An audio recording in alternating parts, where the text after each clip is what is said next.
I'm François, and today I'm going to talk about CSS in JS without compromise. So after je introduced the well-known presentation about CSS in JS, a numerous library has been emerging in the ecosystem.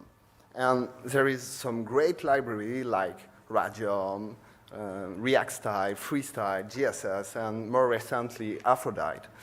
But last year, when I started a new project and that I started to investigate all those libraries, I realized that most of them come with compromise. So either you won't be able to use some basic CSS features like media queries, pseudo-selectors, or they will try, in the case of Radium, to implement that in JavaScript, even if it was like free in CSS. Or they give up on some benefit of CSS in JS. For example, with GSS, you don't have deterministic style resolution. And so, for the purpose of my project, I tried to create a new library that had two goals: bring all the CSS features, at least almost, and provide all the inline style benefits. So,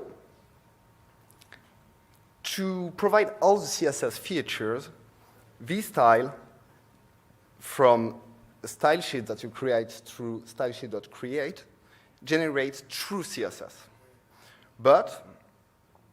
And since we generate true CSS, we can get all the CSS capabilities like pseudo-selector, media queries, and even more some crazy-ass features like anti-child or things like that. And to keep benefit of CSS in JS, there is, when you generate CSS, there is mainly two problems. One of those problems is to keep your CSS from being global variable.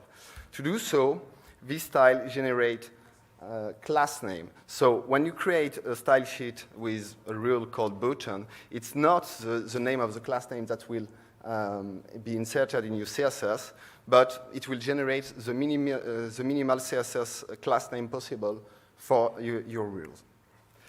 Then one of the most difficult tasks when you generate CSS to keep all the benefit of CSS in JS is deterministic resolution.